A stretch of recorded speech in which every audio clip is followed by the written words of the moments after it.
Hello friends, this is Akanksha Singh. Welcome you on YouTube channel way to JRF। आज हम लोग discuss कर रहे हैं प्रैक्टिस सेट नंबर 9। इसके पहले 8 प्रैक्टिस सेट्स और एक जून का 2013 का प्रीवियस ईयर का क्वेश्चन पेपर पूरा सॉल्व होके इसकी क्लासेस अपलोड हो चुकी हैं, तो इनको भी आप ज़रूर देखिएगा। और आप नेट JRF के साथ साथ होम साइंस से रिलेटेड किसी भी अगर कॉम्पिटिटिव एग्जाम की प्रिपरेशन कर रहे हैं तो उसके लिए आपको ये प्रैक्टिस सेट्स, ये प्रीवियस ईयर के क्वेश्चन पेपर आपको उसमें हेल्प करेंगे। जितने ज़्यादा आप क्वेश्चन पेपर और प्रैक्टिस सेट सॉल्व करेंगे उतना ज़्यादा आपको आइडिया आएगा कि एग्ज़ाम में क्वेश्चंस कैसे फ्रेम हो रहे हैं या एक क्वेश्चन को कितनी तरीके से फ्रेम किया जा सकता है।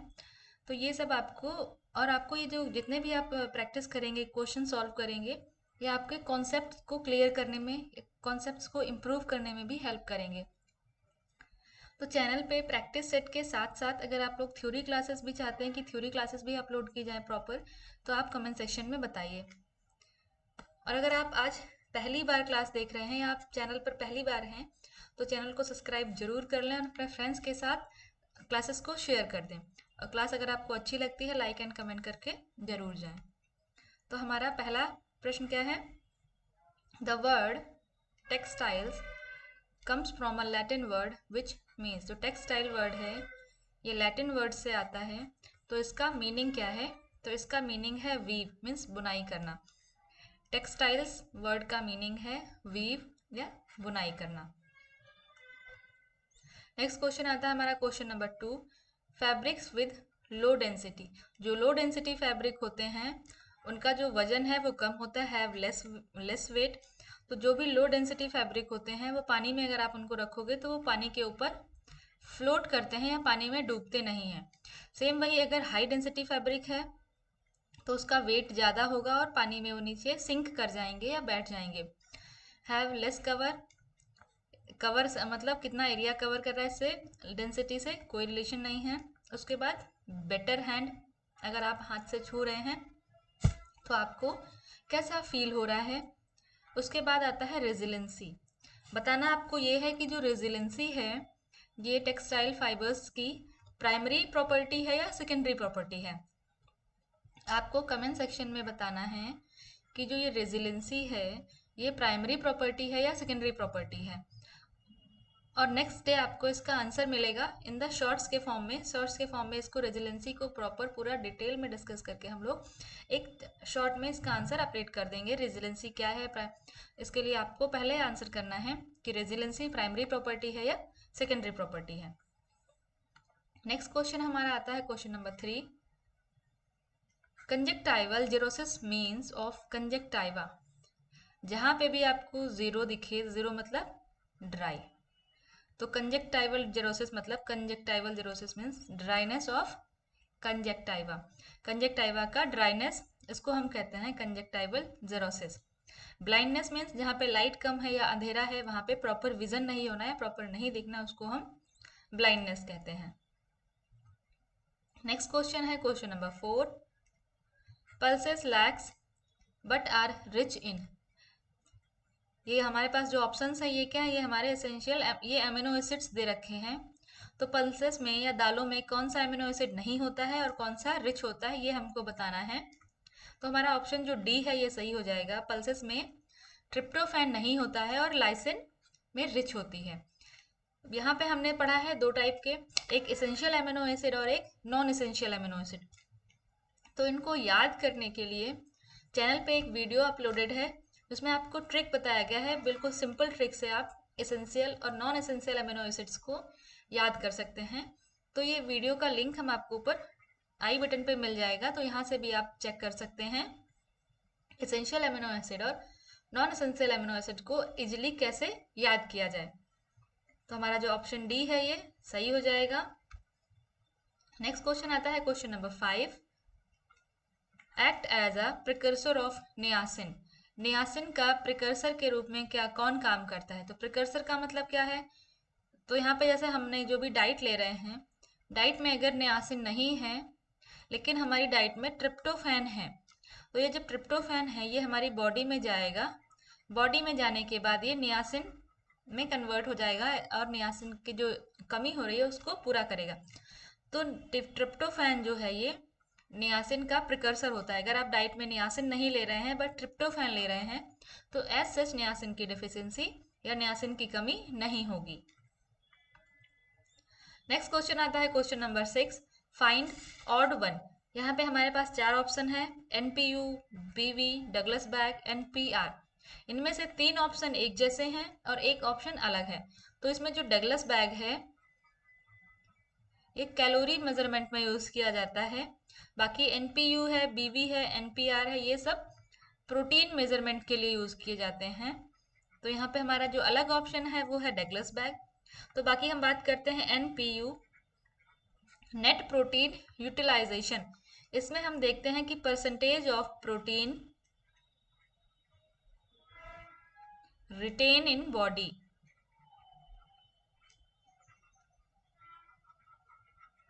अगर जैसे 10 ग्राम प्रोटीन खाया गया है तो इसमें से कितना हमारी बॉडी में रहता है, बाकी कितना एक्सक्रीट आउट हो जाता है in the form of faeces या किसी भी तरीके से, कितना प्रोटीन हमारी बॉडी से एक्सक्रीट हो जा रहा है और कितना हमारी बॉडी में बच रहा है, इसको हम मेजर करते हैं एनपीयू से, नेट प्रोटीन यूटिलाइजेशन। उसके बाद आता है बीवी, मतलब बायोलॉजिकल वैल्यू ऑफ प्रोटीन।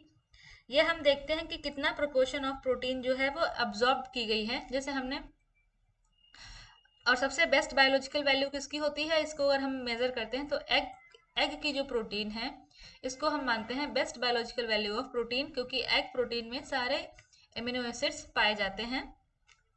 बीवी मीन्स बायोलॉजिकल वैल्यू ऑफ कितना परसेंटेज हमारी बॉडी में एब्जॉर्ब हुआ है प्रोटीन इन द फूड, जो हमने फूड लिया था उसका कितना प्रोपोर्शन एग्जैक्टली हमारी बॉडी ने एब्जॉर्ब कर लिया है। देन उसके बाद आता है एनपीआर।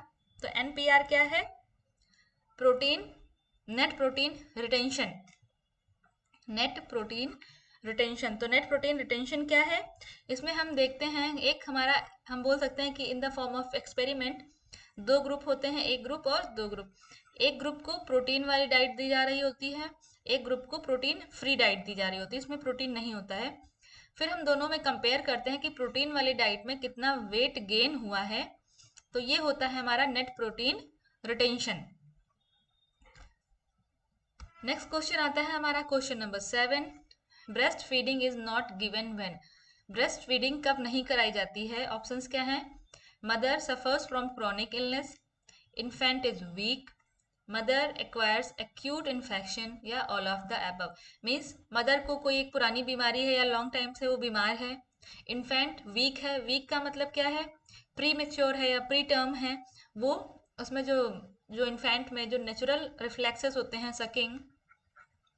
सकिंग जो है ये इन्फेंट में नेचुरल रिफ्लेक्स होता है, बट इन्फेंट प्री मेच्योर है जिससे उसमें ये सकिंग का जो रिफ्लेक्स है वो प्रॉपर काम नहीं कर रहा है। उसके बाद मदर एक्वायर्स एक्यूट इन्फेक्शन, या जो मदर है उसको कोई इन्फेक्शन हो जा रहा है।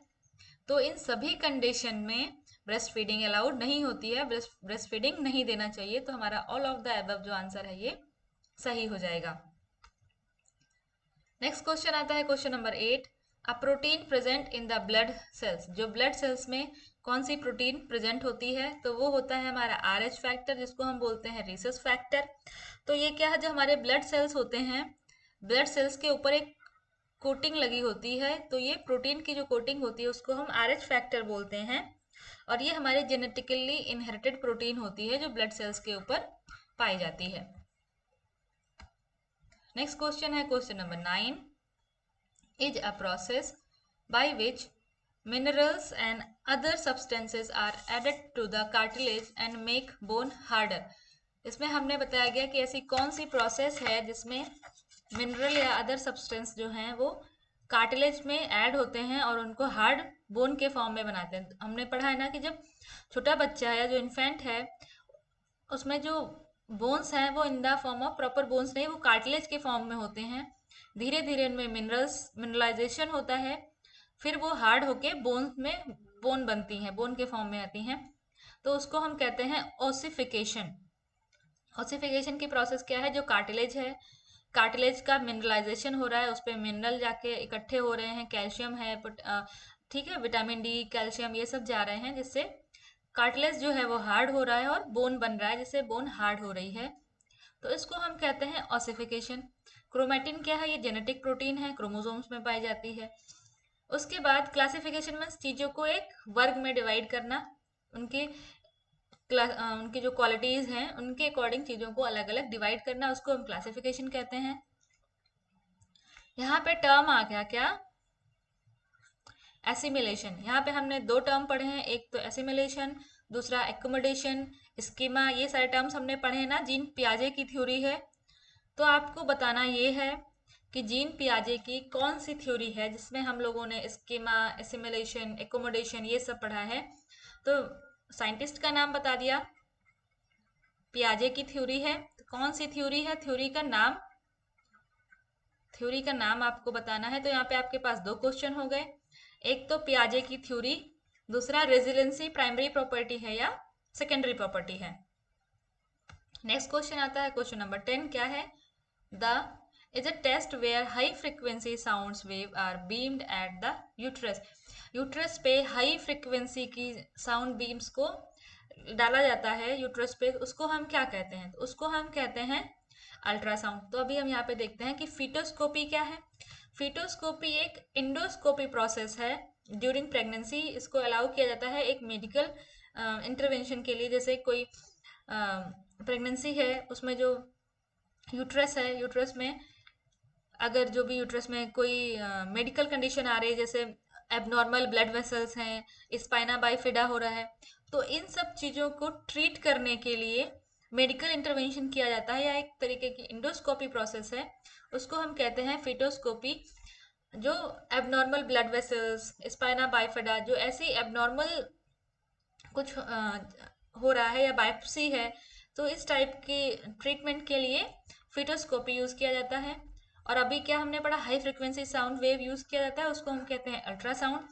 ये अल्ट्रासाउंड में जब हाई फ्रिक्वेंसी की साउंड वेव्स यूट्रस पे अप्लाई की जाती हैं, तो उससे जो अंदर जो यूट्रस के अंदर जो भी हम बोल सकते हैं कि जो भी बच्चा है, वो एक जब उसके ऊपर हाई फ्रिक्वेंसी की साउंड वेव्स पड़ेगी, तो वो मूवमेंट करेगा।